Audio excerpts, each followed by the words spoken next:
On the way back from Lewis's funeral, my mom told me to start packing. She waited until the day before we left to tell Edie. I'm not sure if she wanted to make it easier or harder. I wish we'd stayed. But I understand why we left. My mom ended up leaving everything behind.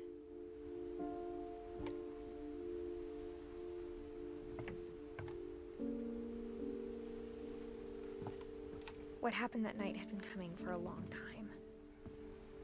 Maybe it should have come sooner.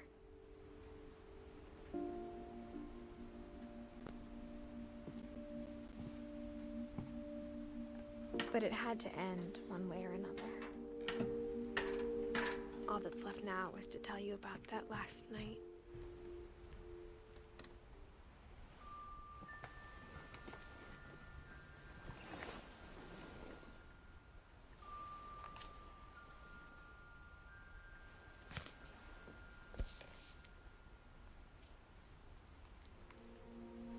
That whole last day, Edie just watched us pack and didn't say a word. Until supper, when she raised her glass and said, "To our final night together, and all our final nights apart." Grandma, you know what I said about alcohol. Some of your medications are very Edith, specific. I left a present for you in the hallway. Why don't you go open it? The grown-ups have to argue now. I'm sorry, you're right. We're all leaving tomorrow. Let's just enjoy our last... I'm not leaving. Edith, you're excused.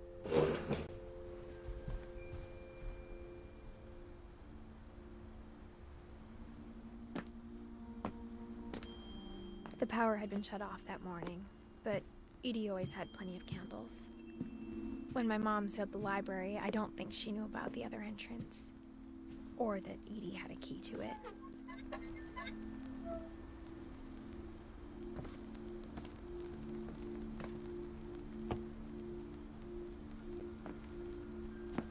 That thing you're afraid of isn't going to end when you leave the house. Edith has a right to know these stories. My children are dead because of your stories. I think it's best if Edith and I leave tonight. We'll have the nursing home send a van for you in the morning, okay?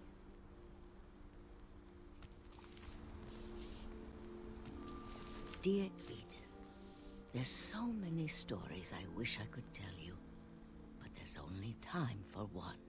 This is about what happened on the night you were born. That night, the tide went way, way out. It was the first and last time I ever saw the old house aground. There'd been an earthquake out in the middle of the ocean. They called it the lowest tide in 1,000 years. God, it smelled awful. You know, I've seen that house every day of my life. But I never thought I'd go back to it. When the fog rolled in, I lost my way.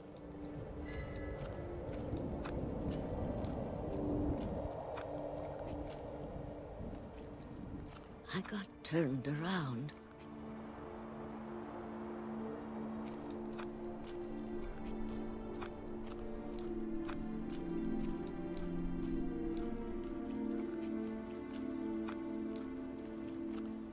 For a while, I wandered.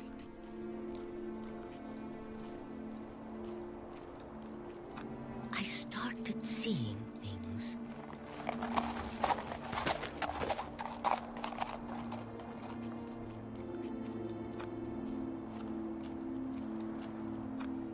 Things I'd forgotten had ever existed.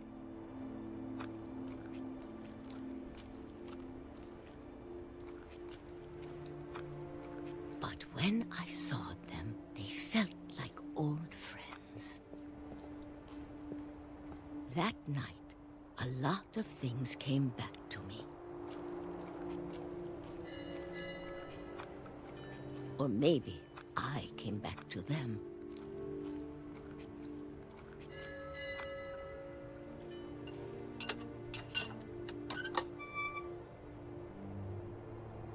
Things I can't explain, but that I need you to try and... Edith, what are you doing in here? It's mine. Edith! Mom, you're gonna rip it! Let go!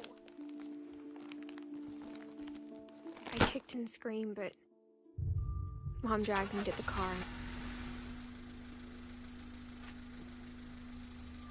I never saw Great-Grandma Edie again. The next morning, the van came to pick her up, but she was already gone. After that, we moved around a lot.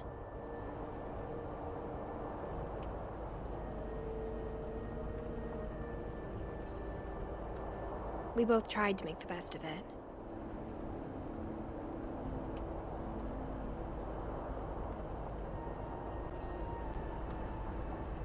A few years went by.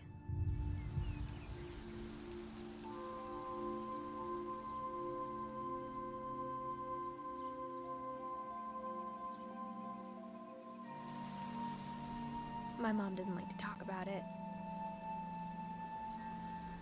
But she started getting sick a lot. The rest happened pretty quickly.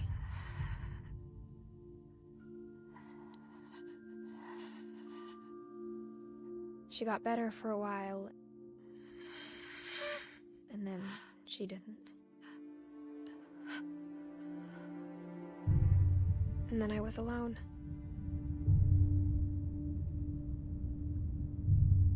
The last Finch left alive.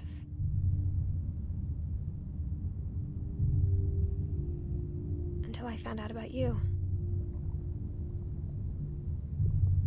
I'm still not sure what to tell you about all this.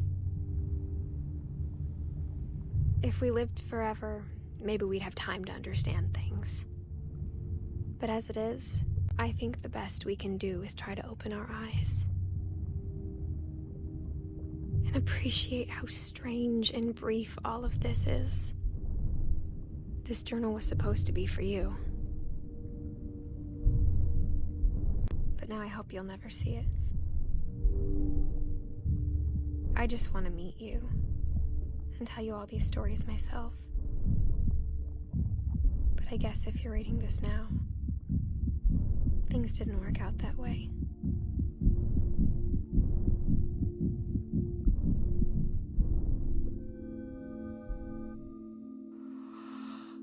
This is where your story begins. I'm sorry I won't be there to see it. It's a lot to ask, but I don't want you to be sad that I'm gone. I want you to be amazed that any of us ever had a chance to be here at all. Good luck.